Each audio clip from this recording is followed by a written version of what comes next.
Good, beautiful morning, everybody. We're off to a bit of a late start today. I'm very grateful we are. Today I have with me the energy of a collective called the Ascended. I have a very strong female presence coming from them today, which is kind of exciting. The consideration that they want us to receive today is a consideration which they say is the cornerstone of everything that will be taught through this one. And it is the understanding that you are a soul. This is the cornerstone of what your existence in this physical dimension is designed to be built upon. That you are a soul. The identification that many of you have with your bodies leaves you wanting and feeling unfulfilled as your bodies are restricted and limited to the realms of the physical dimension. Your sensory perceptual apparatus that allows you to exclusively comprehend and apprehend the material reality that you can experience through your physical organism. Many of your sciences, your civilizations, are built upon the exclusive idea that you are simply a physical body. But we want to have you understand that that is not accurate, that the physical body that you use is simply an instrument, a vehicle through which you can express yourself creatively. Many of you leave yourself subjective to the experiences of your physical world, believing that the experiences of the physical world are the only reality from which you can experience, perceive, and operate. To add to the confusion and complexity of this distortion that you are simply a body, to add to it, you have this informational system called mind, memory, that you acquired from this physical dimension through your physical senses, defining the physical world from your experiences in it. And all of this, your philosophies, your religions, your sciences, all of these things base themselves primarily upon your perception and understanding of the physical world exclusively, at the expense of the most important ingredient of who and what you are. You are a soul. You are not the physical body. You have a physical body. You are not your thinking mind. You have a thinking mind. And without the distinction between yourself, your mind, and your body, there is confusion. There is control. There is power. There is authority one over another. You compete and you fight. You argue as the differing elements of body and mind relative to what you truly are necessitate the function of competition, what you call a dog-eat-dog world, where you base your reality exclusively on the survival apparatus of your physical organism, which had served its purpose up until you began to question your existence. When you began to question your existence, when you began to question your world, that function of questioning required that you surrender to some degree your subjectivity to the body and its experiences, time, space, and matter, exclusively through your 5 physical senses. You are a soul, an awareness, aware of the body, but not the body. Aware of information in your mind, but not the information in your mind. And yet, as long as you remain subjective to the contents of what you know in your mind, as long as you remain subjective to the sensorial inputs of your physical body, then you are bound by the apparatus of both your mind and body, and your experiences will be simply combinations and permutations of what you already know. You will never experience the truth of what you really are, nor will you begin to fully realize or actualize what you are creatively, what you truly are as a spiritual entity, here to garner an understanding of learning creation. Many of you have created philosophies and religions around where did your life come from? From where did it originate? Where did it come from, you say? It must be an intelligence because everything is so highly organized.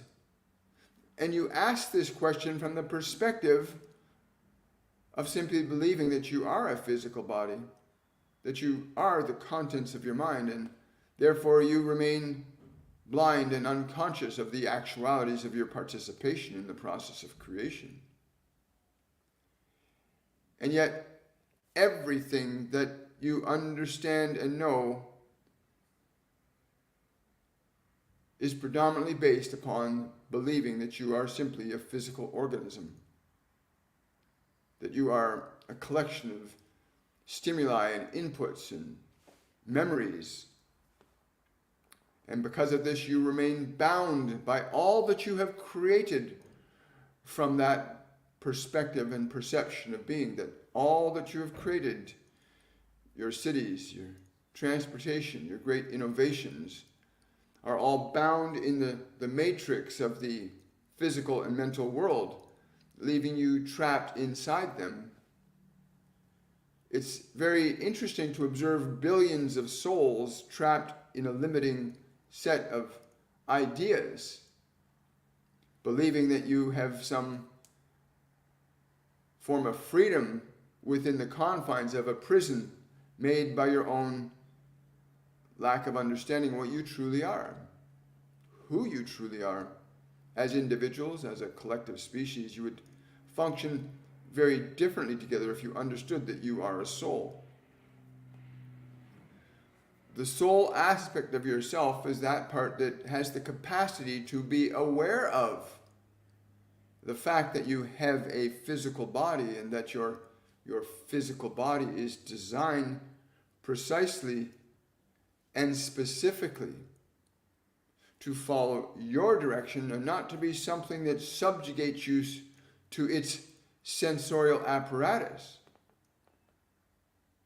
You were not meant nor designed to remain subjective to your physical body. You were designed to be able to use it functionally as a mechanism for grasping the broader and greater capabilities of creation, what you can do with matter, time, and space from the perspective of what you actually are versus within the matrix of the personality, the body, the mind. Coming to a place where you begin to differentiate yourself from the thoughts in your mind, the memories of your body, and the physical organism in and of itself. Not to separate yourself from them, but to recognize the proper hierarchical structure that exists. It is very obvious that you know that when you think a thought, that there are certain eventualities that happen through your body. When you feel a certain emotion, that certain functions of behavior naturally come out from the physical organism. And oftentimes you find yourself believing you are the thoughts, you are the emotions, you are the body, and you found yourself in a world that's subjugated to the experiences limited by the confines of the mind and the physical dimension.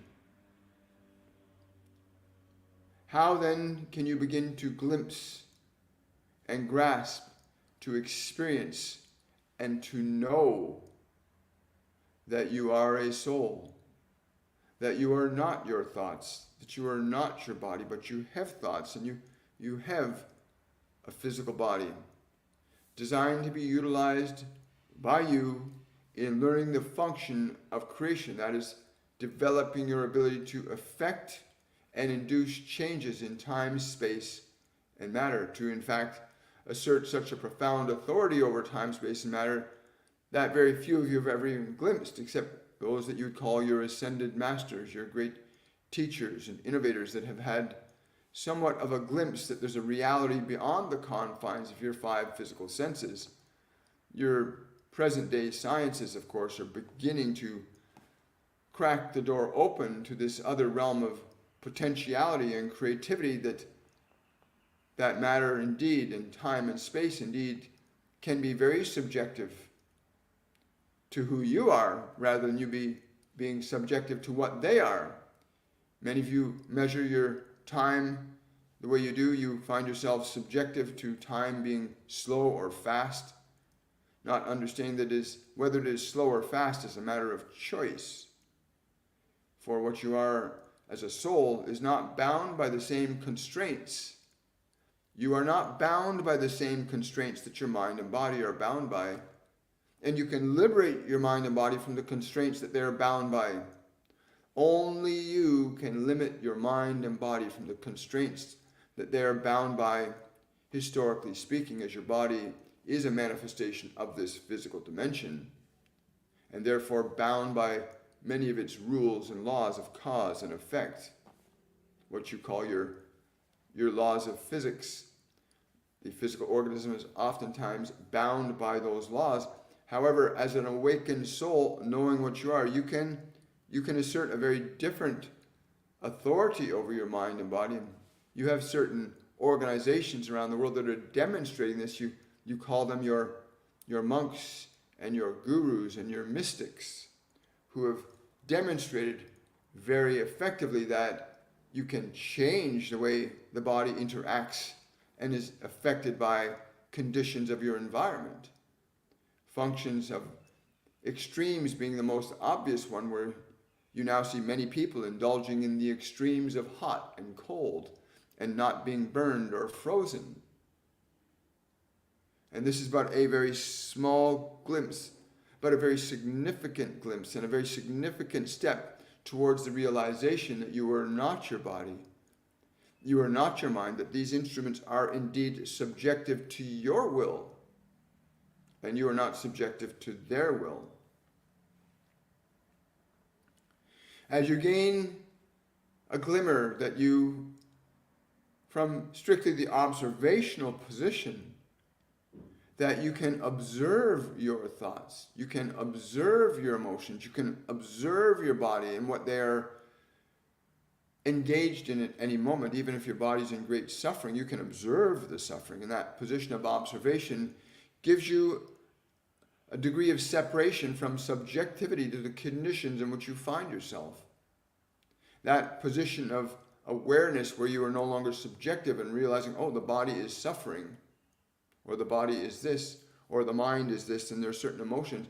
The moment this position of awareness begins to be established, the moment you begin to recognize that you are observational to the conditions of your body, oh, there's great pain in this body, there is suffering in this body, then you move into the realm where your awareness has the capacity, your soul, your awareness, has the capacity to consider presenting ideas and information to the physical organism that will act upon it in the same fashion that the environment does to establish certain states of existence. That while the environment may affect the body in one way, you may transcend those effects if you're patient and considerate enough to recognize that the way in which you communicate to the body, or the way in which you do not communicate to the body, can have a great effect on what it will be or not be, how it will transform or remain in existing conditions. You are, after all, a soul that has autonomy over the body. As the most simplest demonstration of that, we will simply place this hand in the air and say to the hand, open, and the hands will open. And we can say to this hand, close, and the hand will close. It is a system following very specific instructions that is being given to the consciousness that moves through this form. Now, to many of you, this is quite obvious, but the same relationship can be established between yourself and any other part of the body, in that you will say to it, eliminate this from the body. Remove these toxins from the body. Remove this tension. Transform this condition. There is a degree of learning that's involved in this process. As you had to learn to do this, you had to teach the body to become specialized to do this. And as easy as you taught your hand to become specialized in the function of such movements, you can teach various nerves and organs and glands in your body to likewise follow your directions in a similar fashion. Notwithstanding the fact that you may be ingesting or providing substances for the body that are incompatible with its natural functioning. You can put things in your physical body that are not natural for its normal, healthy functioning. However, even that being said, in the full realization of what you are as an awakened individual, as a soul that knows, I am the authority over this flesh and this mind. I am the authority over this flesh and this mind. In that position, then errors can be corrected quite easily. Even a very debilitating or harmful condition established in the body, even by your own neglect, can be even ameliorated with the proper understanding of what is being said here and its application practically.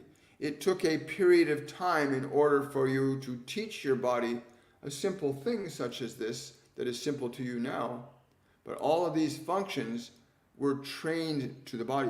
It was taught, it was guided, it was educated into a function that it now carries out. So too, there's a process of instruction that will happen between you and different aspects of your physical organism. And there is no aspect of your physical body that cannot be influenced or affected by your consciousness.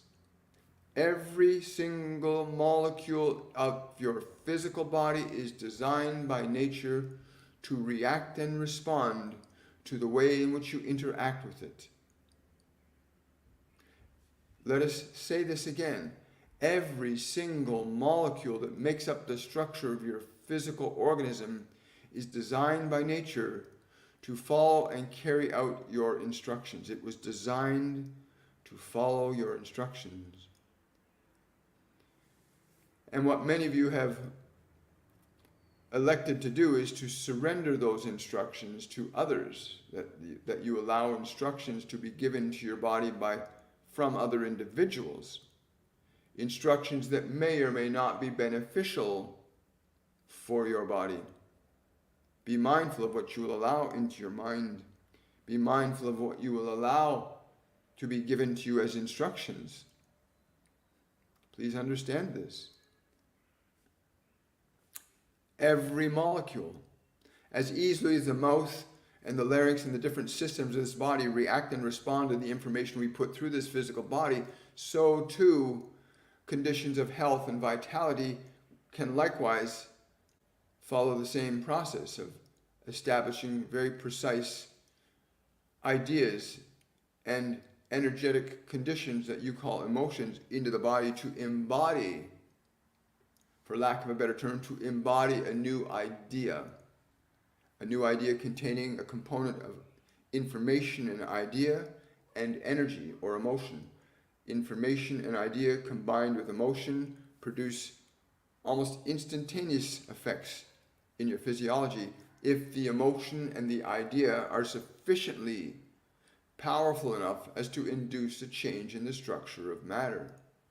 That is to say, you can get very excited about something and the body, of course, will react, as you can see it does when we bring even the idea of excitement into this body. It reacts and responds to that. So too, a lower functioning organ in the bottom can be given a quality of thought and a component of energy that will affect and change it almost instantaneously. That you might have a condition called a thyroid that is affected negatively, that you can install a component of thought and emotion with such a level of intensity that it will, by virtue of the nature and quality of that energy, induce a functional change in that aspect of the body. As we said, we can bring this body into a state of joy, and it will do very specific things according to the idea and the emotional component bound to that idea. There must be those two components, the idea and the intensity of emotion. And the organism is designed by nature to react and respond to those two components. Those two components can also include elements of the environment, that you can take certain things into your physical organism from the environment. This would be the thought component, but there's also an energetic or an emotional component to this substance that when it's ingested,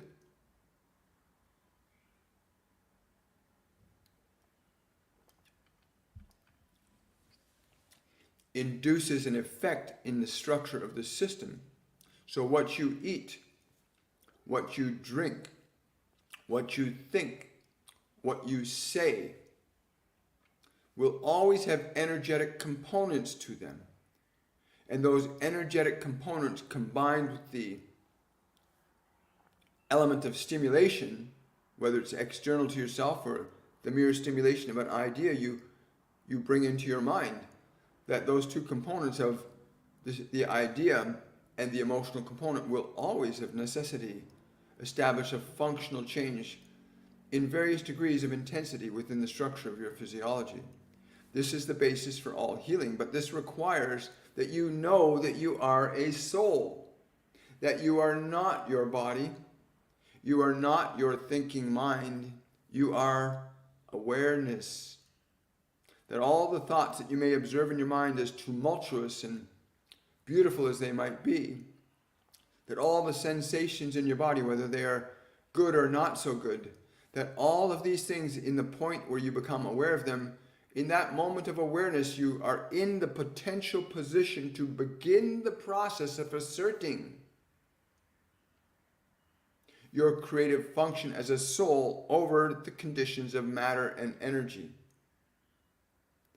Matter being the physical structures of time and space and the stuff that make it up. And the other component being the energy or the emotion that induces changes.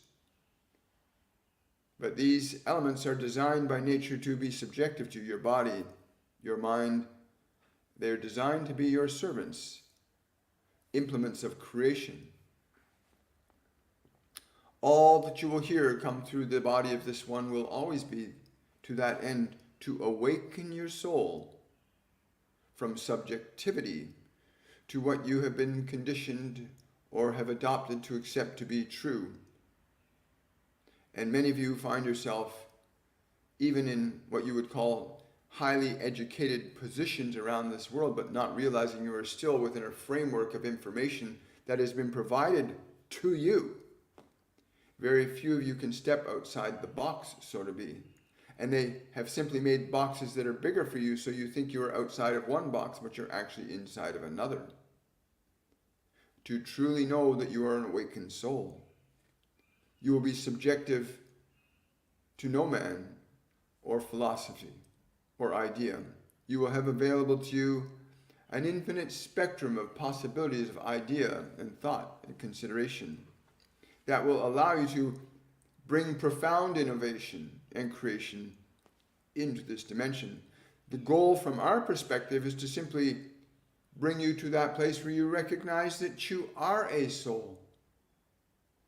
You are a soul, a spirit of universal light, the spirit of universal love. This is what you are. And that realization restores you to the creative position that was given to you by divine right, that you are a creating intelligence, by divine right. And while your theologians and philosophers will have much to say about what is said here today, it does not matter. You are a soul, irrespective of what your theological and religious machinations, your psychological, medical, and scientific systems cannot take away the truth that you are indeed a soul. You are not simply a physical organism. You're not simply a collage of thoughts and memories. You are a soul here in this physical dimension to learn the function of creation. You're here to learn the function of creation while you have a mind and body to do so with. You have a mind and body to do so with, to create. And you may choose to do so, and you may choose to not do so. But as long as you choose to be unaware of the fact that you are a soul, you will always feel like you are somewhat victimized by your world and the people, the events, the systems of learning and knowledge that are here. You will feel like you have no power and authority as long as you believe that you are simply a body, simply a collection of memories and thoughts. Then you are bound to be subjective to the creation rather than being a part of the creation. And even if you are subjective to the creation, you still remain a part of it. You're just simply unconscious to that fact. You are awareness. You may select and change and choose thought and emotion. You have the capability to shape and mold your mind and your body deliberately in a function that's in alignment with its nature. You do not come here to do anything other than to learn the function of creation. So many of you are caught up in the illusion that the body is the definition of yourself, and oh my goodness, so many of you suffer from that. My goodness, so many of you are lost in being a body. That the body means this is what I am. You are not your body, you are a soul. And so many of you are caught up in the thinking mind, believing these thoughts are all that I can think. This is all that I know. And so many of you suffer, believing things that are limiting you to the believing of those things. And then there's a few of you, rare exceptions, actually more and more, becoming aware that you are not your thoughts, you are not your emotions, you are not your body. These are devices you have to learn the function of creation, demonstrating it. There are many of you demonstrating that the body is simply that, an instrument. It is not who you are. Demonstrating that the thinking mind is simply a system of information storage and retrieval. That you are not the information, you are the awareness observant of it, that you can alter and change that information as a function of your will and liberate yourself from subjectivity to that information.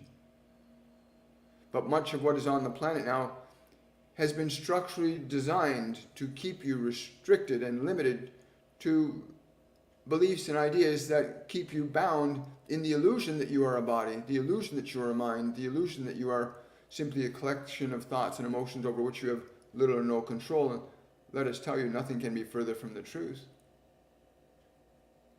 The moment you realize you are not your thoughts, the moment you realize you are not your emotions, you have them, you've acquired them. The emotions are products of the thoughts you've acquired. The moment you begin to change your thoughts, you begin to change the structure of emotion you embody. What you feel inside of you begins to change functionally. And what happens in your world begins to change functionally. Please understand this.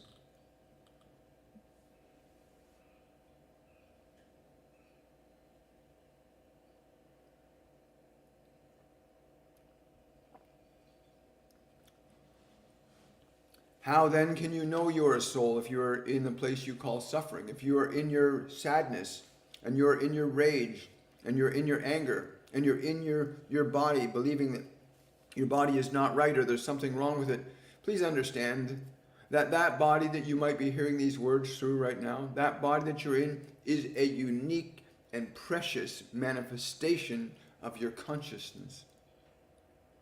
And that you would think that to change it to please or appease others,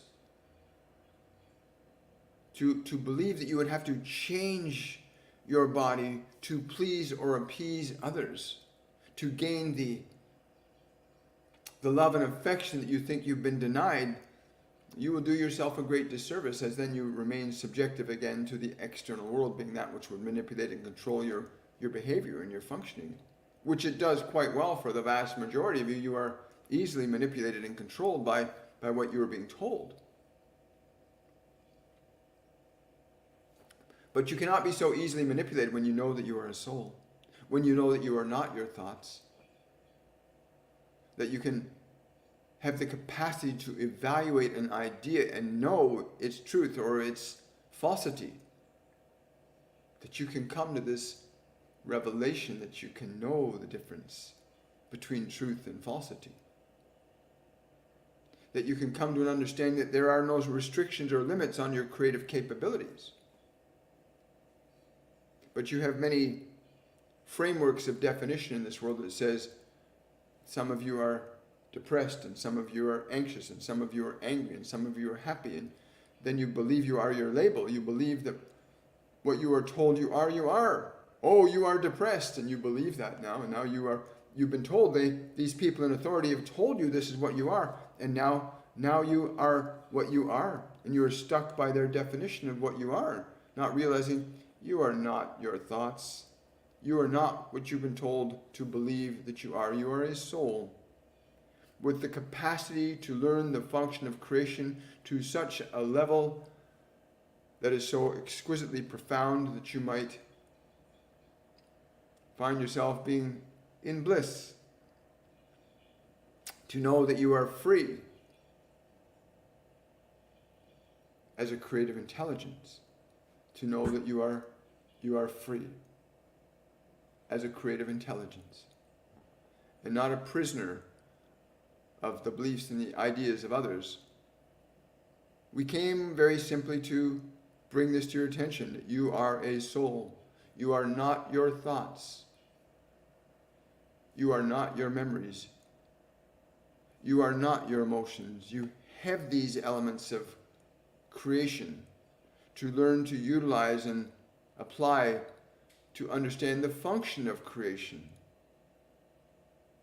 Conditions of disease and suffering are opportunities to learn the function of creation, that you may, through the process of your own conscious awakening, knowing that you can say to the body, to say to the heart, to say to the lungs, to say to the nerves, restore thyself.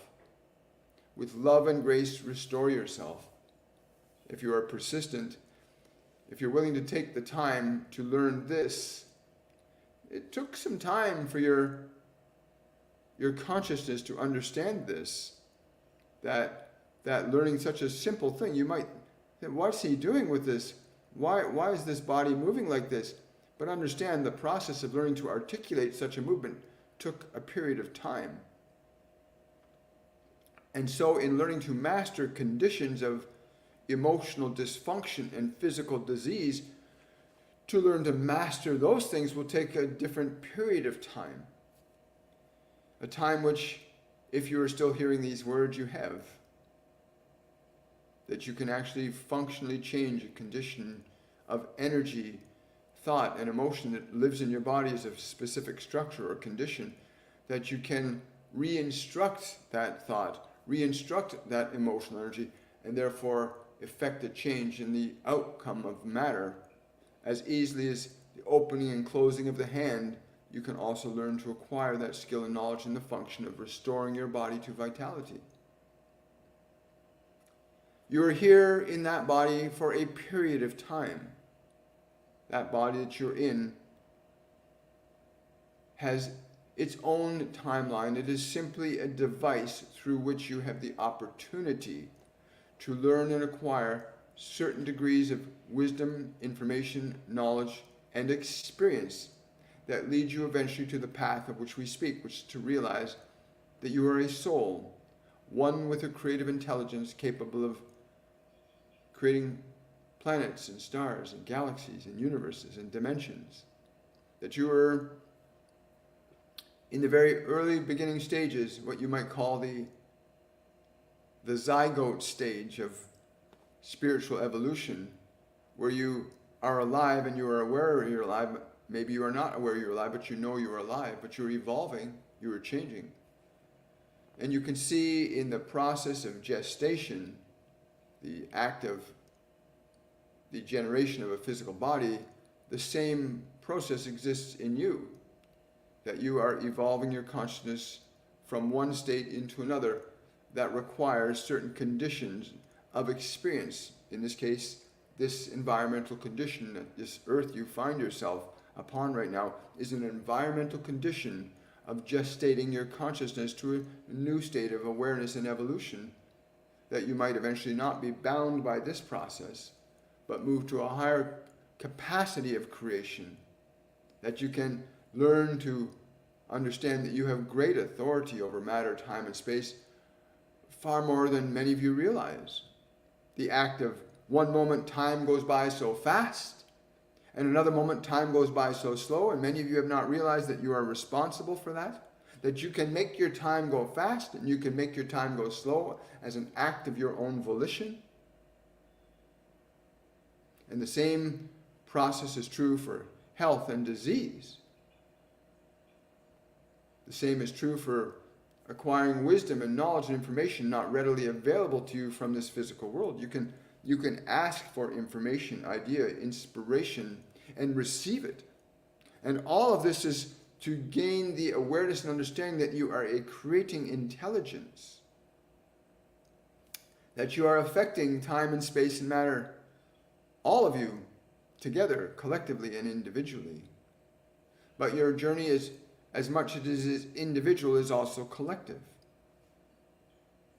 And until you understand this simple point, that you are a soul, you are awareness, you have a body, you have a mind, you have energy called emotions, and that these three elements are the basic foundational tools that you have at your disposal to begin to comprehend and develop the function of creation as that which made you. You were made in the image and likeness of something that created all that you currently know. You hear that many times. But you were made in its image and likeness, like a child to the parents. And you've been given very specific things to learn to articulate creation as your Creator articulated you. That you are not less than that, you're in the process of becoming that. And is that not a delightful possibility? You're in the process of becoming that which created you in its image and likeness. You may become in its image and likeness. And you simply have to learn the basic fundamental steps of how to use matter, energy, and thought consciously and intelligently, and garner the understanding that what you think and what you feel generates experience. And this is the most basic grade school level of learning creation. That what you are all experiencing, whether it is good or not so good, is a manifestation of a creative process that you are either consciously or unconsciously engaged in. A process you might be induced into by other people, unconsciously again, not aware that what other people think and say towards you can influence and affect your creative process. Your educational systems loan it to this. Many of your systems of science and education restrict many of you to very limited perceptions and conceptions of who you actually are. But once you realize you are a soul, something very different can happen. And this is what we came to say to you today, that you are a soul, you are divine, you have a mind, you have a body, you have emotions, energy. To create, to learn the function of creation. And you may get caught up in the different roles that have been established of mother and father and sister and brother and worker and architect and artist, and so many roles you've created that you can get lost in the role, and there's nothing wrong with that. But eventually you will have to awaken and realize, what are you truly here for? You're here to learn the function of creation. Whether it's to create a family or an empire, you're here to learn the function of creation. And once that function is learned and understood, then you will graduate to another function of creation. But that intelligence that created this earth in all of its beautiful, spontaneous, and natural glory has demonstrated a way to create something so vast, so intricate, that can operate without the hand of man's presence. Before man was brought forth into manifestation upon this world functioned in an elegant and intricate and blissful harmony, as you see in the stars and the planets in the solar systems dancing through infinite space. There's a creative intelligence that orchestrated that created that. And you are made in its image and likeness. And the satellite of your life, the life that you are living right now and the experience that you have, are your small version of that great macrocosm, that you, even fundamentally from where you are on the journey of that level of realization, that you too are as that great creative intelligence. So do not think so poorly of your life either, as you are in a learning process, that you are in the learning process. The things that are important to you now, when you realize that you have authority over time, space, and matter on a scale very few comprehend, that the things that you deem important today will not be so important tomorrow.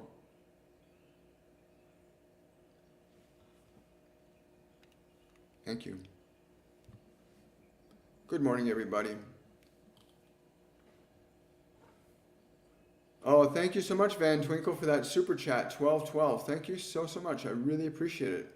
Hi, guys. So just for those of you that are arriving here, I've got a group with me called The Ascended. They've been with me for several years now, and they are a collective of archangels and ascended masters and a few other multidimensional beings.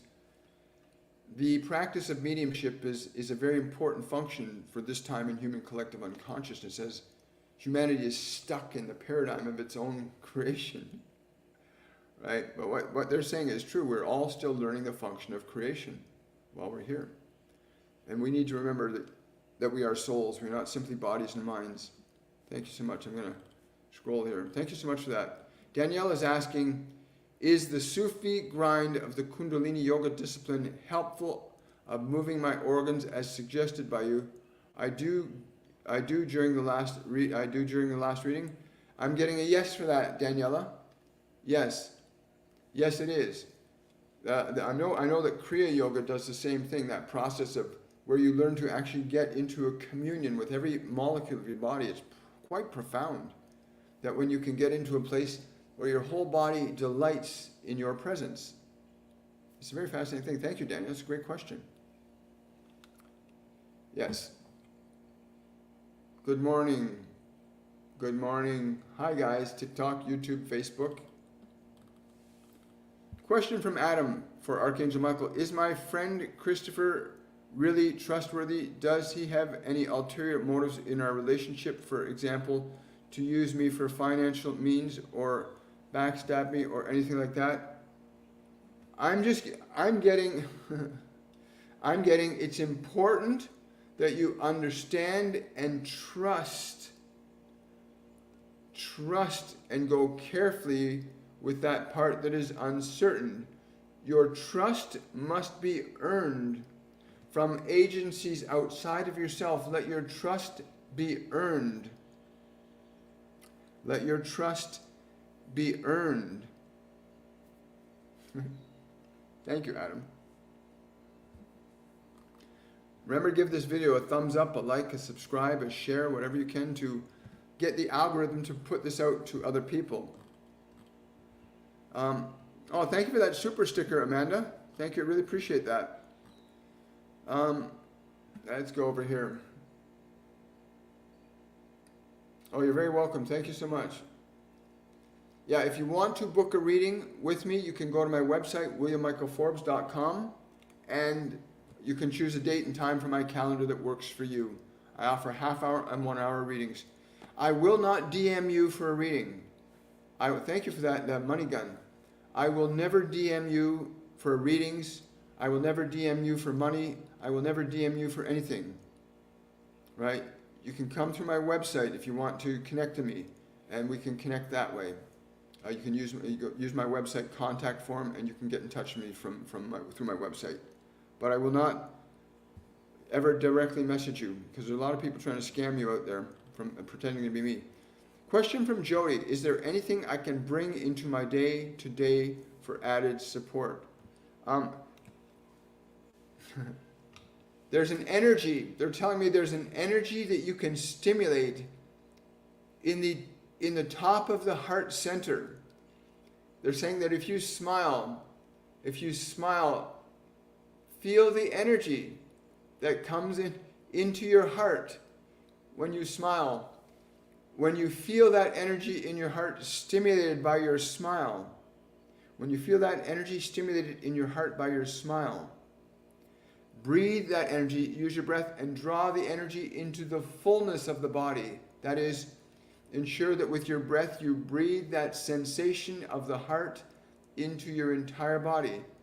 Do this until you feel the body has received it all. That is, every molecule of the body has received that vibration through your breath. And be prepared for a wonderful and delightful surprise as a result of the quality of that energy. I love that, Jody. Thank you so much.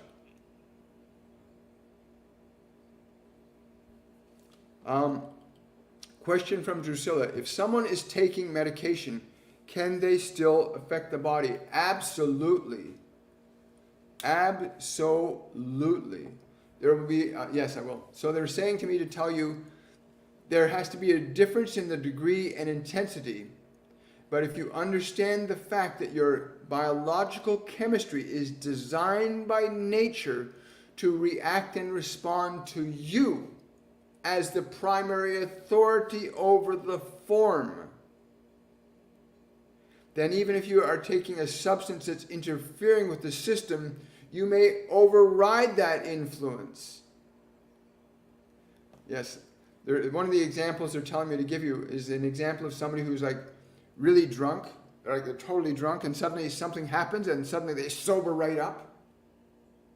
Is an example where something occurs that they make a sudden and massive change in their body, and they can literally shift the state. So yes, you can absolutely alter the biological system into a whole new state. They want me to say, as long as you are able to generate the intensity of emotional energy sufficient enough to induce the changes in the biology that would counteract or override the influence of the substance that you're harboring in the body that's altering it in a non-favorable way. I hope you got that, Drusilla. That was pretty cool. Hi, guys. So when we leave the earth, what is our purpose? Like, what is the next step?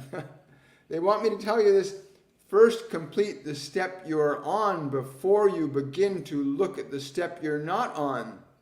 So many of you want to get somewhere other than where you are, but you cannot get anywhere other than where you are. You can get to a new place from where you are, but you cannot get there later. So please understand that you must understand the step where you are. When you begin the process, where you begin to articulate that I indeed have authority over my thinking, my emotions, and my physiology, and my world is functioning according to my creative consciousness, at that point where you recognize that function is well established, the next step will be brought to you, or you will be bringing yourself to it by the very function of creation. Perfect your awareness of where you are. But do not seek to go where you are not ready to go yet. But your curiosity about that is a good indication that you are willing to go there. And without willingness, nothing will happen. But we can say this of a truth: when you do arrive at that place where the next step is obviously before you, then you shall be quite delighted, even if the circumstances that bring you to that step are less than what you might presume to be favorable. But more often than not, we have found that those who reach that place of mastery over mind and over body, well, those individuals tend to often go to that place with great delight. I think of Jesus, when Jesus was being murdered on the cross, that process that he went to, where he knew that his body was not who he is. He could transcend the suffering of the body. Literally, he transcended the suffering. That was his big test, to know that the body could not keep him enslaved to it anymore. So he transcended physical life and realized that he was not the body, that he was a divine being. And many ascended masters since then, like Sai Baba, right? Sai Baba, Yogananda, and many other mystics that don't reveal themselves. Many of the Shaolin monks have reached many of the Buddhist monks have reached that place of consciousness where they're not bound by the body, they're not bound by the mind. If anything happens to it, it's of no consequence to them. They know they're in this realm because they choose to be. Yogananda left deliberately. Jesus left deliberately. Buddha left deliberately. They realized that they had mastered this level of step. Thank you for sharing that question, which was really, really beautiful.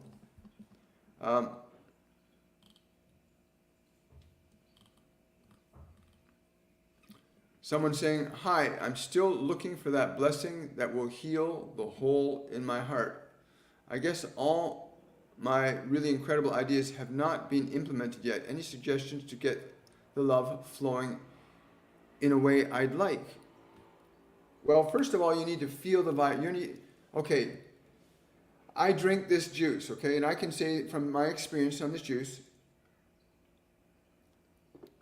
that it's cool. The juice is cool. I know that sensation of cool in my body. You need to understand, what is the sensation or vibration of love for you? What is love as a vibration for you? Most people think of love as something they get outside of them. I love my mom, I love my dad, I love this, and love is outside of you.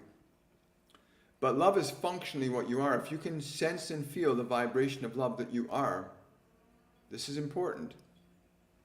Getting to an awareness of what is love as a vibration for you. When you think of the feeling of love, what does it feel like? Keep all your attention on that. What is love as a feeling for you? Not what you get from mom or dad, or your favorite food or your favorite drink or whatever. No, what is love as a feeling for you? If you are in a feeling of love, how does it feel? Because most people relate to love as something outside of themselves. So what we're suggesting you do is go inward. What is love? Close your eyes right now. Yes, I will. Close your eyes right now. Close your eyes. Bring yourself to the awareness. If you want, you can receive the transmission of the vibration we're communicating. And feel the vibration of love within yourself. Allow your awareness to feel the vibration of love within your consciousness. Bring yourself as close to that feeling as possible. Allow yourself to become that feeling. Use the breath of the body to strengthen and draw that feeling into the whole body.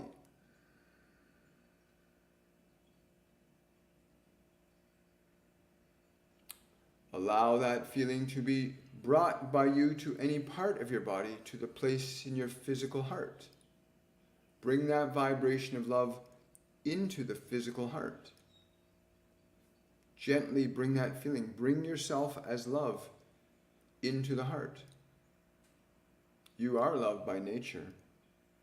When you learn to generate a quality of energy such as love, when you learn to generate a quality of joy, when you learn to generate from within yourself a quality of excitement, of kindness, of compassion, as you learn to generate qualities of energy, those qualities of energy will in fact affect your physical body, and they will also affect your material world. Coming to that place in consciousness right now.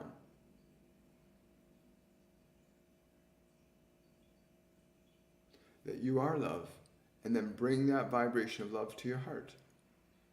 Keep it and hold it there. Fill the hole with love.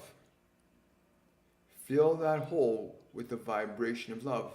Be grateful and loving. Let love live in that hole. Let love fill that hole. It will. It will do that. If you are persistent and patient in the process, you will feel almost immediate difference if the feeling, the quality of emotion is strong enough.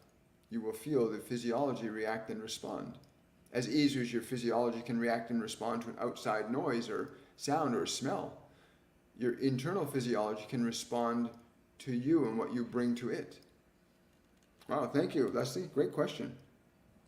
Hi, guys. Hello, beautiful souls. Can you please tell me if the recent changes I made are the right ones? I'm being told to tell you that it's very important that you feel that. Close your eyes. Go into the vibration, the thought form. I am making all the right changes and I am excited. If you have the question, you've already initiated a level of uncertainty into the condition. And from our perspective, by the very nature of your question, you are allowing for the possibility of things that you are not so excited about having occur. However, if you are able to say, I am and will continue to make all of the right choices, and feel this, feel the truth of that. I am making all of the right choices. Can you do this? Of course you can. Will you do this? The choices I'm making are the right choices. And if you sense any of these elements are not quite feeling right, then ask yourself, what is a better choice to be made here? But the very nature of that question reveals to us that you've already built in an element of energy that may not be so favorable to you. But if you can restructure either the thought form or the emotional quality to that, then you can certainly change it quite quickly. That all of the choices and actions I am making are indeed favorable to what I am creating, and I am delighted and excited by this. I like that. That's really cool. Hi, guys. Thank you so much for the super chat. Thank you. Hi.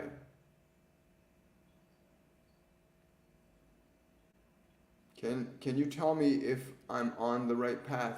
Thank you.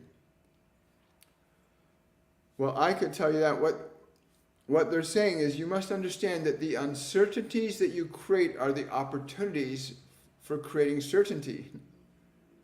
That if you are unsure, that is where you need to establish a new vibration. It's very easy to detect your own variances in your emotional creative process. If the emotional energy is of an uncertain nature, then you have a component of uncertainty built into your creative process that you must change. So, are you on the right path?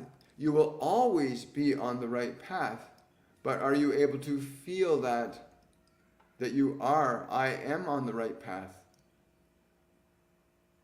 You will know if you are not. Because you will, if you're not feeling that you are, then you will not be on the correct path. But if you can say, no matter what I say, no matter what I do, I am always moving on the right path. I am always moving on the right path. And that is the truth of all of you. Although you may be experiencing error and what you call challenges and difficulties, you are on the path. Irrespective of your existing conditions, you are on the path of becoming a creating intelligence. Various degrees of emotion create various degrees of manifestation, as emotion is responsible for the conditions of what you manifest into your material world. If you cannot manage the emotional qualities of energy that you possess, that you can stimulate, that you can transform, then it can be very slow going sometimes. And you can meet many challenges which can become ultimately unnecessary.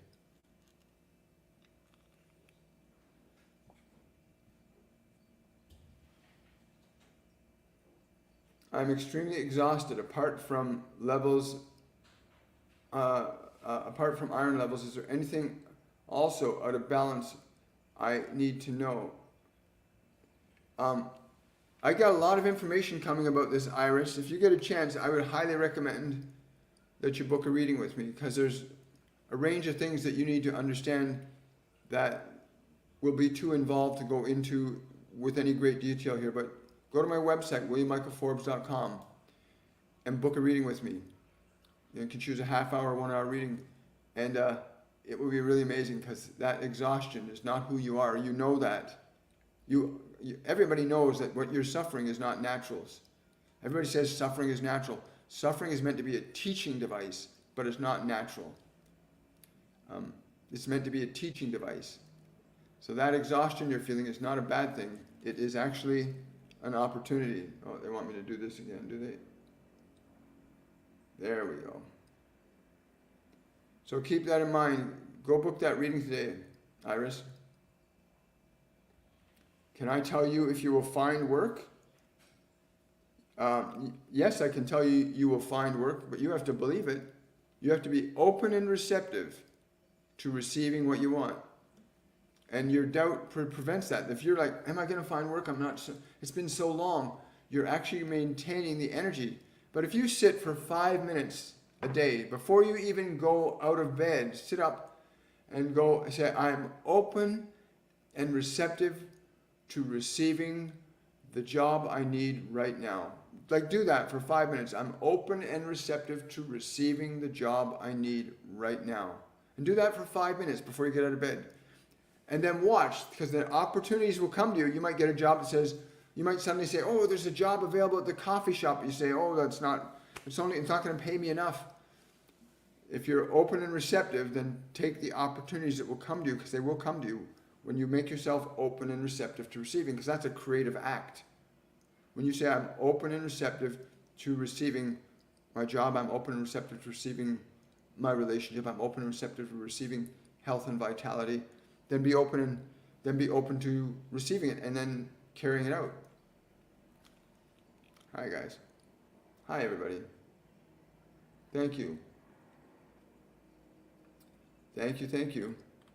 Babette's asking, I astral traveled to another dimension in the ocean where I swam with a shark. I was then faced with a world that looked like Atlantis, but I couldn't enter because of a glass wall. Why is that? Because you can't. The people the beings that live in the oceans here are very private, and they're they're looking at us like, what the hell are you doing, right? But yeah, there are civilizations underwater, as well as there are civilizations above water. As above, so below. I mean, that means other things too. But yeah, you weren't quite ready for that. They're not ready to receive you. You need to get into a vibrational state closer to love than fear, right? But it's really great that you're astral traveling, because you can go to many places. Doesn't mean you're going to get in. You know, it's like you go to those nightclubs, they only let you in if you're a patron, right? Or you paid your cover charge. You're not in a right vibrational alignment to these people yet. You're not in a right vibrational alignment to those people yet. You have to shift your vibration away from fear towards love, and you'll be able to go right through that glass like nothing. It's an energy. It's not a glass, not a physical glass. Yeah, I understand the question. It's been answered. Okay, we're going to stop there. You're welcome, Jody. Jody's saying, amazing. Thank you. As soon as I started speaking, I began to smile, and I felt so much energy. So, thank you from my heart. Yeah, if your question's been answered, you've been guided to your solution, please consider leaving a tip in my tip jar. Go to the Linktree link under any of my videos or on my TikTok bio page. Click on the Linktree link. Go and leave a tip for me. It supports the channel, and it helps a lot of other things out happen too. Thank you so much. It's important to keep the lights on, isn't it? Yes. Will I get the upcoming?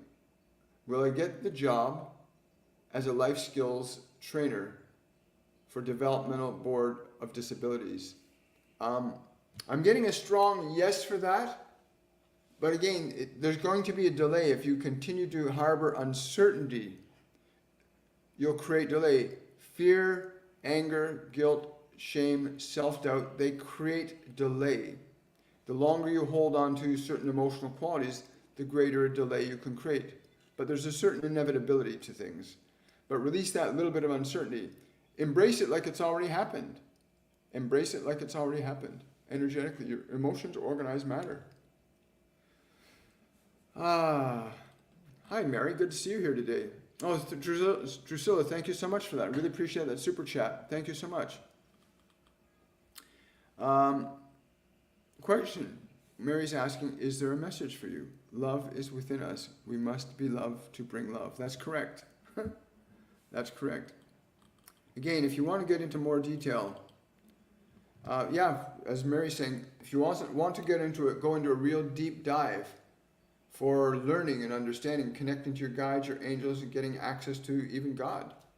You have access to God already.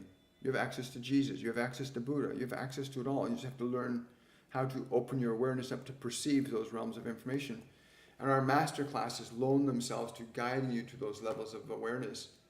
Go to my website, williammichaelforbes.com, and check out our masterclass. We have our Masterclass 103 coming up in about 4 weeks' time. For those of you that are here today while you're live, I'll be repeating this over the next week. From April the 26th, right through till May the 10th, I will not be coming live. We will be transporting ourselves from one location to another. And so I will not be doing any live transmissions between April the 27th and May the 10th. I'll be back in time to start our Masterclass 103 on May the 11th. And I'm really looking forward to being back in Canada. It's going to be very exciting. Wonderful. So keep that in mind. Put that on your calendars that I will not be going live. I might be posting videos and other things. If I'm guided to or they tell me to, I will come on at the times that I'm instructed to do so. But generally speaking, from April the 26th through to May the 10th, I will not be available for readings or for live events. If you want to book a reading before then or book a reading after, you can do so through my calendar on my Facebook page. But you can always, just during that time, register for any of our master classes. Even if the date seems to be wrong, I will know in the system that you're for the next one. Like the Masterclass 101, we haven't chosen a new date for that yet. Masterclass 102, the dates will be going up shortly as well. But you can register for any of those courses and still join us in the upcoming class. Thank you so much for mentioning that. Thank you, Baja, for that super chat. What is the message for me from my dad or guides to improve my financial and life situation? Again, it's very important that you understand the function of your emotion with regard to the activities of creation. So many of you have not fully grasped what we mean, what it is to harbor a quality of emotion that directly orchestrates conditions not only in your own immediate physiology, but in your environment. Your environments are replicas of the various emotional qualities that you harbor in your consciousness. Everything in the world around you is a projection of your emotional energy and the nature and quality of the thoughts that gave rise to those emotional qualities. With regard to your finances, again, the emotional energy that you feel, that you embody in any moment. For example, if you receive money or you have to pay a bill, what is the difference in the emotion? Are you equally excited about money whether you are paying a bill or receiving money? Are you equally delighted with both? Because if your emotion is divided, then you're going to have a very different experience. If you do not like paying your bills, but you love receiving money, you will affect both.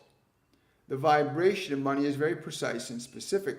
It's a function of prosperity, of always allowing what you receive and what you give to flow freely to and from you. to all points of time and space, to be open and receptive to allowing joyfully the flow of wealth and prosperity to and from you, to be unafraid, to be a vehicle, be unafraid to give, be unafraid to receive, and to delight in both of those processes, the receiving and the giving. And then you will understand that the flow can become quite prosperous and abundant. It will always be in exact accordance with the actual emotional quality that you have around that substance of creation. Wow. Thank you, Baji. I appreciate that. And thank you for the super chat. Thank you, Leslie. I appreciate you too, darling. Someone saying, I just want to escape my anxiety. Who are you? Let's see. You want to escape your anxiety? Don't escape it. Listen to me very carefully. Your anxiety is part of your energy. Energy cannot be created or destroyed. It can only be changed from one state to another. If you want, send me a request to join me live on TikTok right now.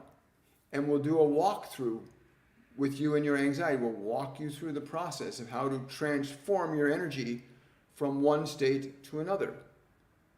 Because once you know how to transform and change your own emotional energy, this is going to change what you can do in the world, right? Most people are bound by their emotions. But yeah, if you want to do that, oh, thank you so much for that wonderful heart.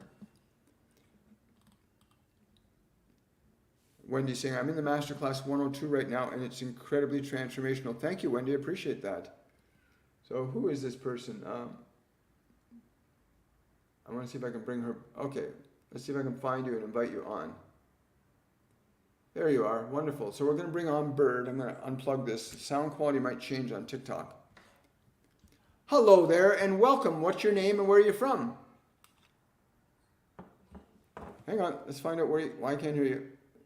Can you hear me now? Yeah, I hear you. Can you hear me? Perfectly. Well, welcome and thank you for coming on. What's your name and where are you from? My name is Robin, and I'm from Colorado. Wonderful. From Colorado, welcome. So your anxiety, where do you feel your anxiety lives in your body the most? It's like my heart and my stomach. So it's in your heart and your stomach, okay? Can I ask you to take a slow, deep breath and let your body relax a little bit? That's it. Now, I want you to sense that feeling of anxiety in your throat and in your stomach. Just sense that anxiety. And I want you to communicate these thoughts to your anxiety. But when you communicate these thoughts to your anxiety, I want you to use an internal tone of voice or an external tone of voice that sounds sincere. Do you know what I mean by that?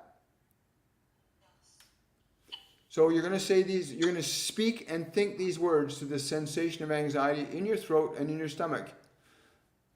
I'm with you. I love you. I will take care of you. Just think that to it. I'm with you. I love you. I will take care of you. Yeah. And just, that's right. And feel how they respond to that. And describe the response.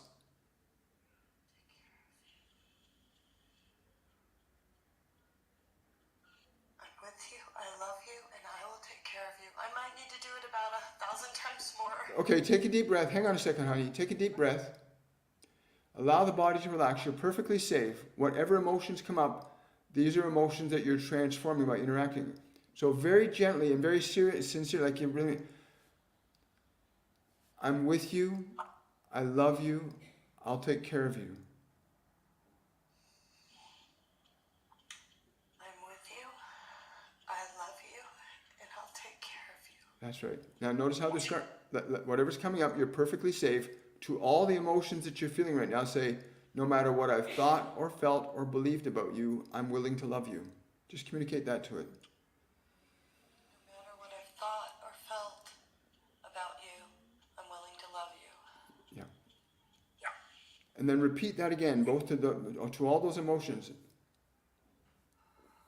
No matter what I've thought and felt about you, I'm willing to love you. And feel how it reacts or responds. Describe that. Feel the calming energy. Where do you feel the calming energy the most? In my heart and stomach. Okay, so feel that calming, and to that calming energy, I want you to think Thank you for being a part of my life. Think that to the calming energy. Thank you for being a part of my life. Thank you for being a part of my life. Even if I don't understand you. Even if I don't understand you. Now, describe the change in your anxiety now.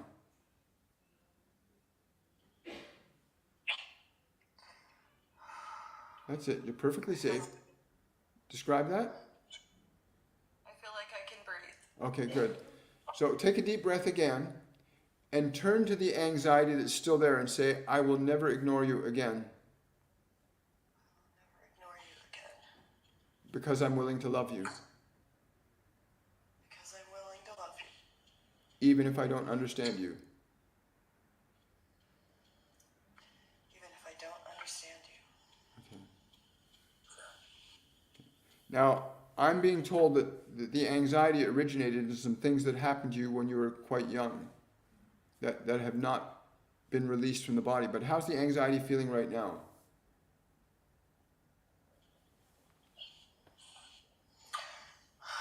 A little better for the moment, I would think, but Okay. it's just been a continuing thing for a while. So. I know, but what you said at the very beginning, I might have to do this 1,000 times. There's some truth to that. But what I wanted you to experience is that your anxiety began to change, and you have felt that, right?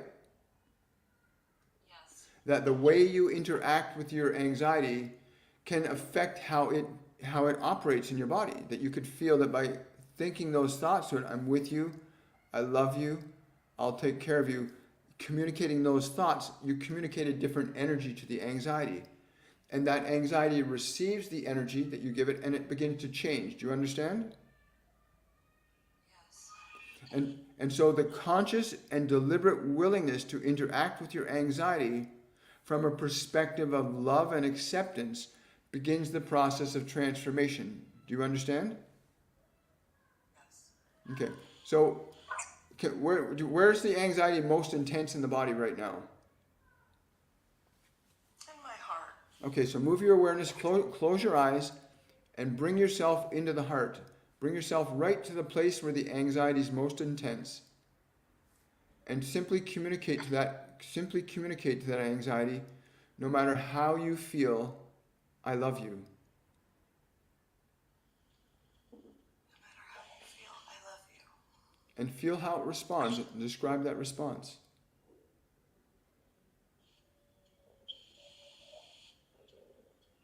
It's a little calming. Okay. So what's important is you can notice a change when you respond to it that way. And you can feel that, right? Yeah. This is what we want. This is what we want you to understand: is that your emotional energy reacts and responds according to the way you interact with it. So what we're going to suggest you do is to sit with that anxiety and be willing to love it and take care of it, even if you don't understand why it feels, and be aware of how it reacts and responds to you, because now you're going to be reacting to it in a different way. Is that correct? Yes. So remember that your emotions need you to interact with them differently, because they're calling to you. That's part of you that's afraid and anxious, and it needs you to take care of it. And as you did that, as you walked through those instructions, you could feel it changing. Correct? Yeah. And so continue to apply that process, okay? The other thing you can do is you can book a one-on-one session with me, and we can go through this really profoundly, and because there's a lot of emotions and thoughts that are connected to that anxiety that I'm not sure that you want those things to be public right now. So you might want to consider doing that. Okay. Thank you so much for coming on live with me today. Thank you for inviting me. You're welcome. Thank you for helping. Have a wonderful day, darling. Thank you.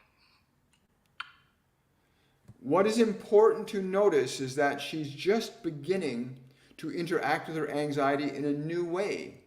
She's just beginning. This is her first step. She did amazing.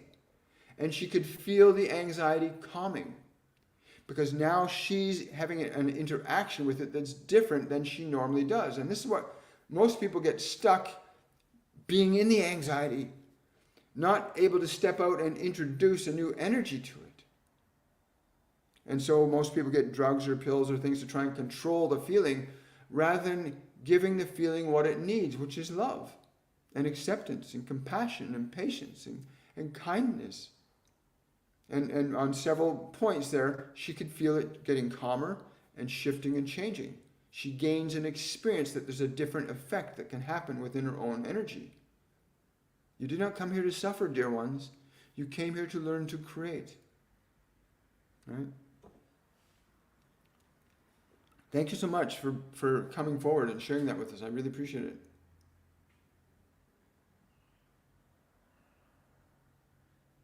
Someone says, I need help holding the belief that I am healed from cancer. Understand that, yes, there's a process. It's not about holding the belief. It's a new emotion. You need to bring a new emotion because that condition is connected to certain accumulated qualities of emotion that you've acquired over a long period of time.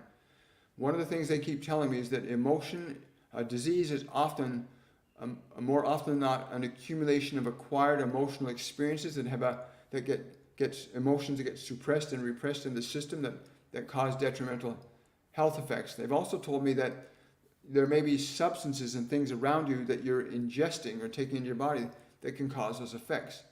If you can remove the things that you're eating that are causing those effects, and more importantly, get into an energetic state, because you can actually talk to the condition in the body. Where there's disease in the body, the cells are alive there. Cancer cells are alive. They're living things. And anything that's alive can receive a stimuli and respond to it. So you want to get into a connection to that and say, no matter what you feel, I'm willing to love you. No matter how difficult you are, how uncomfortable you are to me right now, I'm still willing to love you. I had Yogananda come to me about 5 weeks ago that I was about to learn a very profound lesson. And then my wife came out when for some reason I woke up that morning. I could not move my head in any direction at all. And I had this excruciating pain. The worst headache I'd ever felt in my life, and I couldn't move my head any direction, up, down, side to side. I was literally like, my head was stuck on my body in one position. He told me, he said I'm too fixated on limiting thoughts at that time. Anyway, my wife came out and she said, try to be with the pain.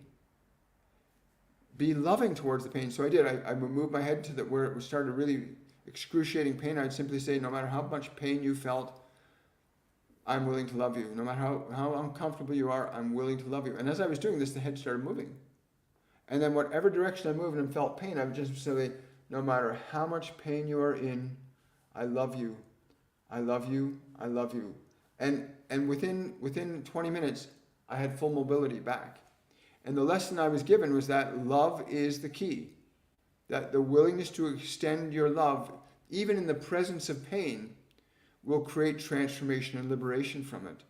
So even that woman's anxiety, if she's willing to say, no matter how anxious you are feeling, I'm willing to love you. Even if you become terrified, I'm not going to abandon you.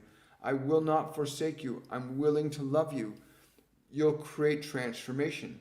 So even in physical conditions, when you're angry, certain things happen in the body. When you're excited, certain things happen in the body. So for you dealing with that condition, your biology, go to that place in the body where it is and simply say, no matter what you feel, I'm willing to love you anyway.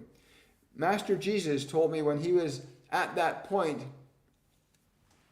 when they had put him up on the cross and he's physically in unbelievable pain, like pain that's unbelievable, and yet he realized that the terror and the pain the body were going through were not that which defined who he was.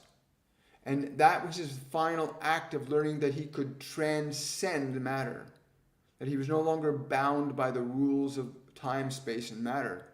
And so he was terrified at one point, thinking that he was going to die. That was his greatest fear, that he would die. A lot of people don't know that. But that was his greatest fear, that he would die and cease to exist. And what it ended up becoming is his point of his transcendence, where he suddenly realized the pain of the body was calling for his love. So all he had was love for the pain.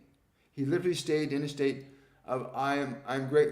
Even the people that were yelling and screaming and throwing things at him, and he stayed in a state of absolute love and grace. I don't know if I could even come close to doing something like that. But he was able to maintain a state of love and grace irrespective of what was happening around him and to his body. And that ability to stay in a state of love and grace is what allowed him to transcend into the divine. That point of transcendence that people often don't understand, that part of the process, that his crucifixion was as much for himself as it was for all of us, to demonstrate that love, through love you can transcend death. Right? Anyway, you want to be in a state of love and grace towards your body at all times.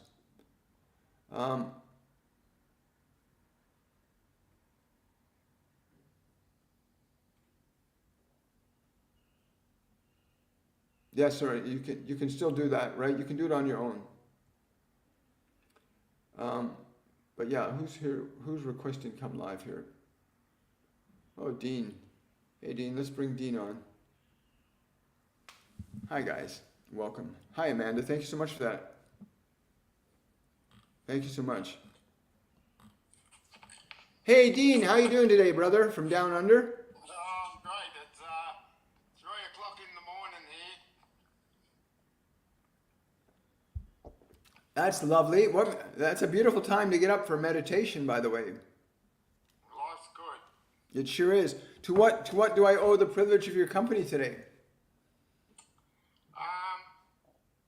My daughter's not doing as well, and her blood pressure's really gone through the roof with migraines. So they did a scan today, and I'm sending healing as best I can do.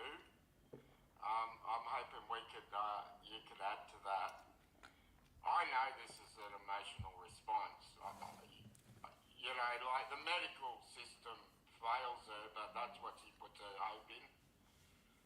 So, you know, it's really hard. I can help her, but I can only help her with the limited knowledge I understand emotionally moving stuff now.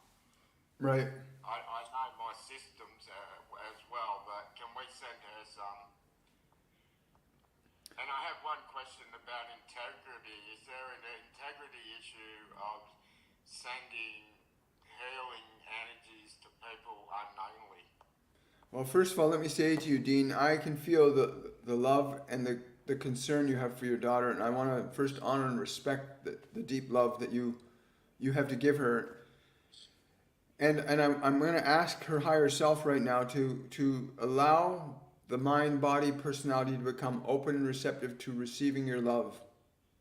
I'm communicating that to her higher self now, to become open and receptive to receiving your love in the way that it's able to at this time. I'm also going to ask Archangel Raphael to come and move his energy into her field, that she be made whole and complete to the degree and extent that she's willing to allow to. Because she must be willing to allow it. You understand that, right? Absolutely. Okay, so I'm gonna do that right now if that's okay with you. We're just gonna have this energy happen for your daughter. 100%. Okay. Please.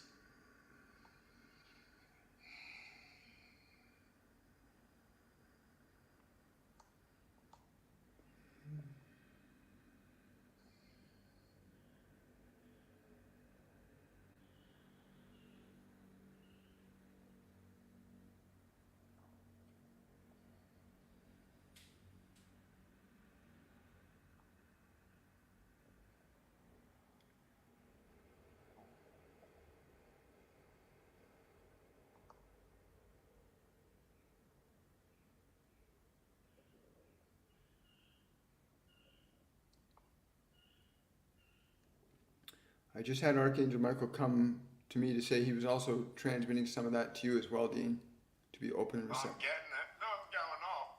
Yeah. Thank you, Archangel Michael and Raphael too.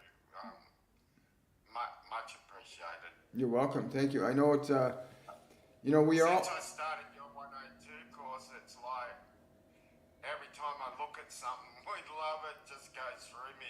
It's going nuts. It's I'm like a vibrating human being. That's wonderful. It feels great. Thank you, Dean, and I'm so grateful you joined the course. Thank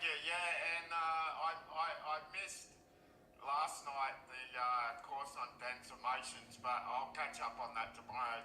My dog was actually sick through the night, and maybe he ate a bone and it stuck, but we went to the vet today, so he hasn't been mobile, and I'm a bit stressed there, but I think everything's all right, but it was a long night for him and me. Yeah. A good idea to tell your dog he doesn't, talk to your dog's consciousness and tell him he doesn't have to take on the emotions that you're feeling. Okay. Tell him that he doesn't have to do that anymore. Okay. Thanks for coming on, Dean. Thank you. You're welcome, I'm brother. blessed. Have a great day. I'm blessed. God bless you too. Bye-bye. Thank you, William. Bye. Wow. Thank you so much. We are also blessed here.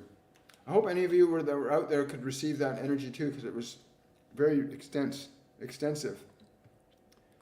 Scrolling down here. We got that.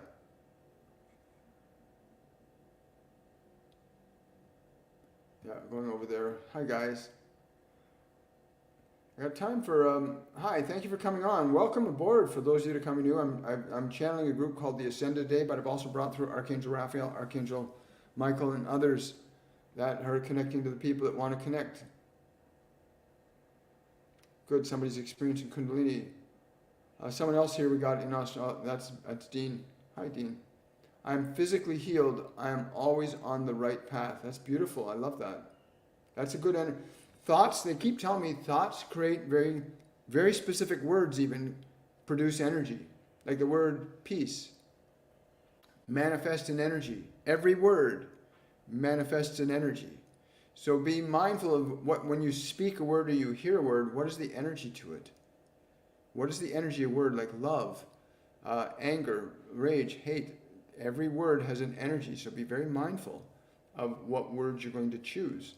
Because you can affect your physiology, like in a state of joy, state of fear, you affect the consciousness in your body very differently. What you think affects matter. Don't underestimate the power of your thought. Every word generates an energy. Every word in your mind, every thought you think generates an energy.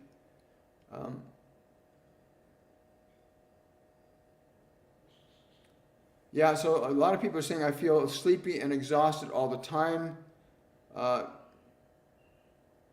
I feel so hard to wake up in the morning. Yes, right now we are being bombarded. The planet is being bombarded with what we call ascension energy. It's literally a real thing.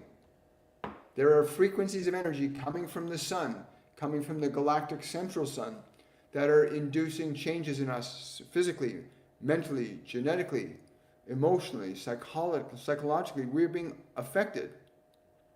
The nature and quality of your dominant unconscious emotional state is what is going to be affected the most. So if you on an unconscious level harbor anger, fear, guilt, shame, unfulfillment, unhappiness, they'll be amplified.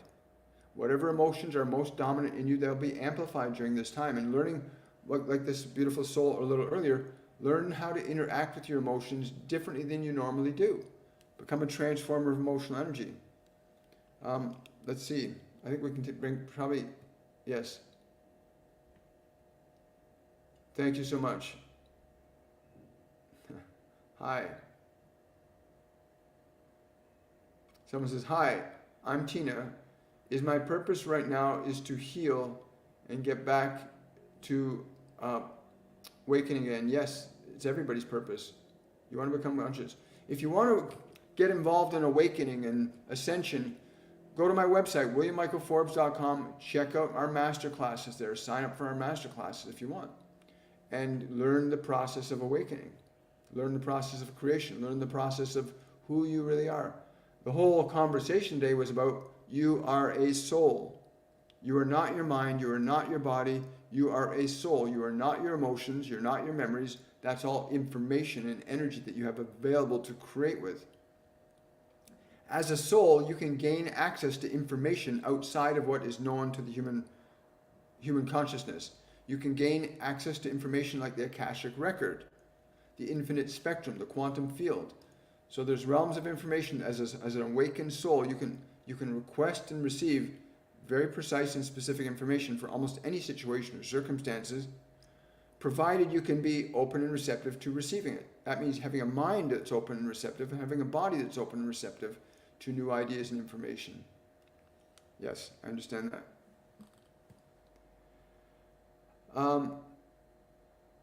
Thank you. I learned so much from you. Yeah, if you learned so much, consider leaving a tip in my tip jar. Please go to the Linktree link in my bio. Leave a tip jar. Support the channel.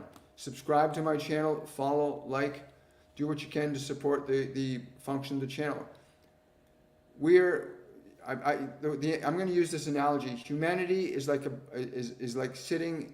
I want to be careful how I use this metaphor too. Humanity is leaning towards fear more than love. The effects of fear collectively, that is all the fear we have together combined, the fear that we all hold collectively, is affecting this planet electromagnetically. The magnetic field of our Earth is affected by our dominant emotional quality, not just from humans, but from animals that are also stressed out because of human interactions.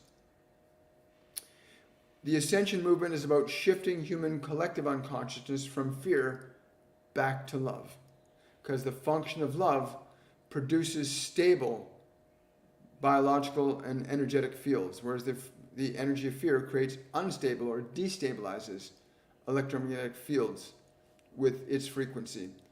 And the whole function of everything that you'll hear on this channel is to essentially restore humanity back to love, so that we can continue to delight in this wonderful creation intelligently and lovingly, and not with the models of greed and control and power that we've been struggling with for so many millions of years as various species have come and gone on this planet. Various human species. The giants, all of them. Yes.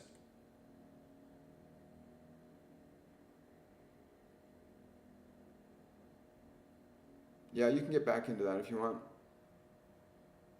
Hi.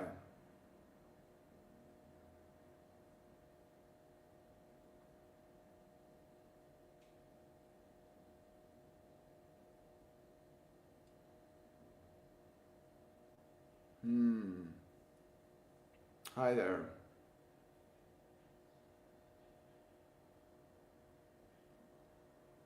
Thank you, Amanda. I really appreciate that. I think I got like 100 new messages. Hi, guys. Yeah, remember to like, to subscribe, to share, whatever you can do to support the channel. Become a subscriber on TikTok or YouTube. Anything you can do to bring the algorithms to get this information to more people is very beneficial. So much. Can we send some love to my daughter Sally's anxiety, please? Absolutely. Absolutely. We'll send some love there now. Done. She needs to learn to send love to her anxiety too. People are so focused on attacking what they don't like inside themselves. You have to stop attacking your depression and stop attacking your anxiety. You need to recognize that these are aspects of your mind and body that have gone through some difficulty. And you need to learn how to change those energies through a process we call induction. Again, if you want to get rid of your anxiety, book a reading with me. You want to get rid of depression, book a reading. Or take one of our master classes and go through the process of learning how to orchestrate the way your mind and body work under your direction. Because you're not your mind, you're not your body, you're not your emotions. You have them as creative devices, right? I think we're pretty much here today. Thank you so much for sharing the live with other people. I really appreciate that. Thank you. Much love to you too. Thank you. Yes. Just wondering about my lymph nodes and viral infection. Anything? Hi there.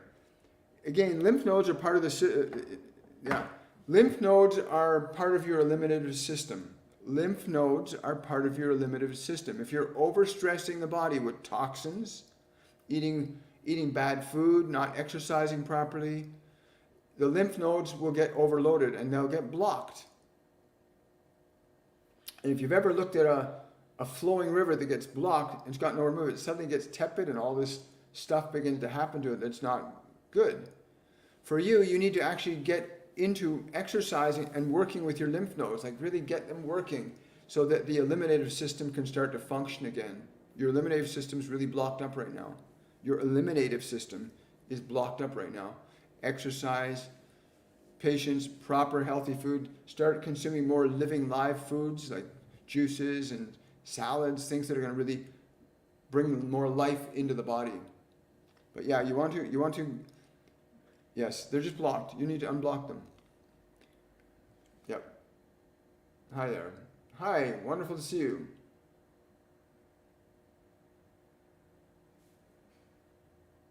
Oh, thank you for that. Thank you. Thank you. Love and healing to Dean too. Yep, for sure.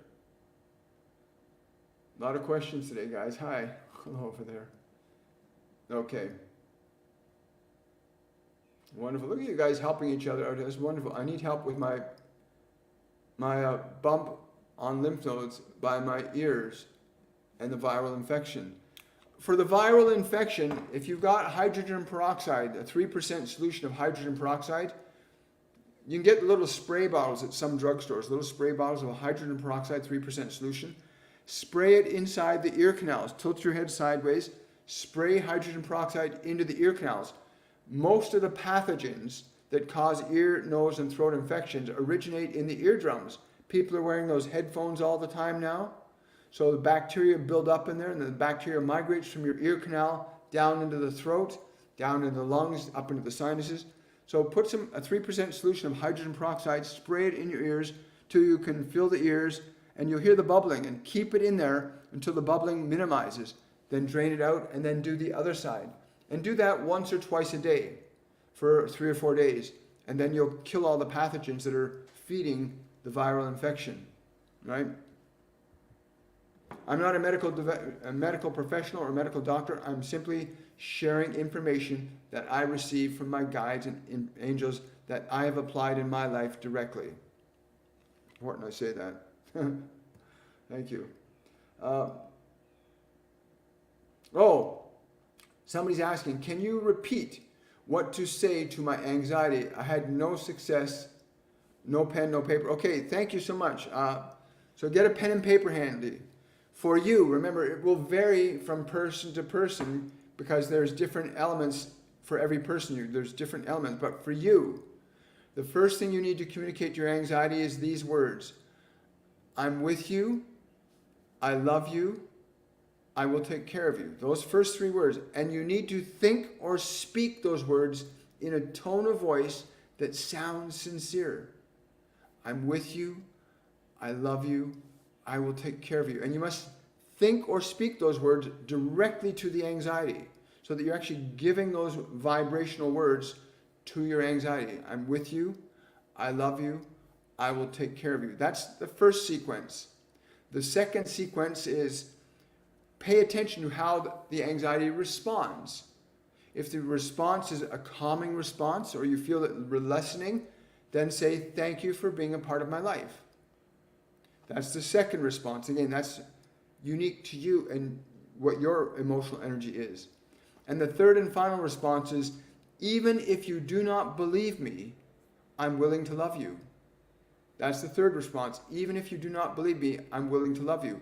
And all of those phrases need to be presented in an internal and external tone of voice that sounds like you really mean it, because your body reacts and responds to tone very easily, right? And the nature and quality of a tone will really influence your physiology very easily and quickly. But thank you for asking.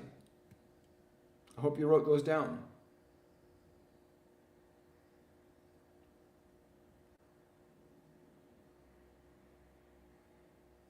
Yeah, for those of you that are asking, because on TikTok, I can't repost this whole video on TikTok, but you can go to my YouTube channel, William Michael Forbes on YouTube, and under the live sections of my videos, all the recordings are there. All the live events that are happening here on TikTok are there on YouTube as well, because I'm streaming live to TikTok, Facebook, and YouTube right now. Hi. I think I got time for one more question.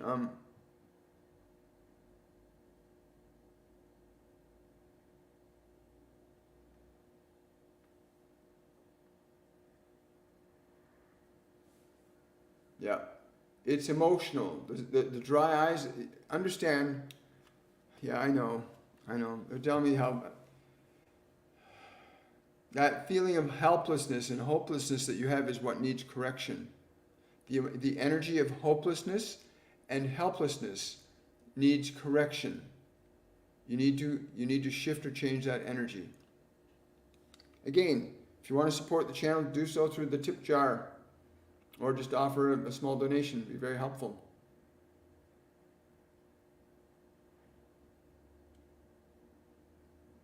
Yeah, a lot of physical stuff people are dealing with. You don't realize that your body is an instrument, and your body cannot lie to you. If you got a pain or an ache in your body, it's because your body's trying to tell you it needs something. Your body is incapable of lying to you. It's your best friend in this lifetime, and I hope you treat it with love and treat it like a best friend. A lot of people are abusing and harming and disrespecting their body, and it's not a good thing to do. Your body is an instrument that's never going to lie to you, and its only way of communicating to you is through pleasure and pain. If you're doing something good for it, it feels good. If you're doing something bad for it, it feels bad. Really simple. This doesn't feel good. Hangovers are a good example of the body saying, I don't feel good about what you did last night. And people ignore it and keep doing the same stuff. So remember, your body will never lie to you. So whether it's tennis elbow or a medical condition, your body's telling you there's something that it needs that it's not getting, or something that it's getting that it doesn't need. It's really that simple. Your body will never, ever, ever, ever lie to you. It's your best friend. I want to say thank you to everybody for coming out today. Thank you to my guides and angels. Thank you to the Ascended. Thank you to Archangel Raphael, Archangel Michael, and the other beings that came through for us. I'll look forward to seeing you guys on Saturday, tomorrow at 10 a.m. for our meditation segment of our program. I know that some of you want to come on. Somebody just made a request to join, and they've gone now, so that's all right. So we will continue. So I want to say much love to everybody. Have yourself a joyful day, and see you tomorrow at 10 a.m. Eastern Standard Time on Shortcuts for Your Soul. Bye, everybody. Take care.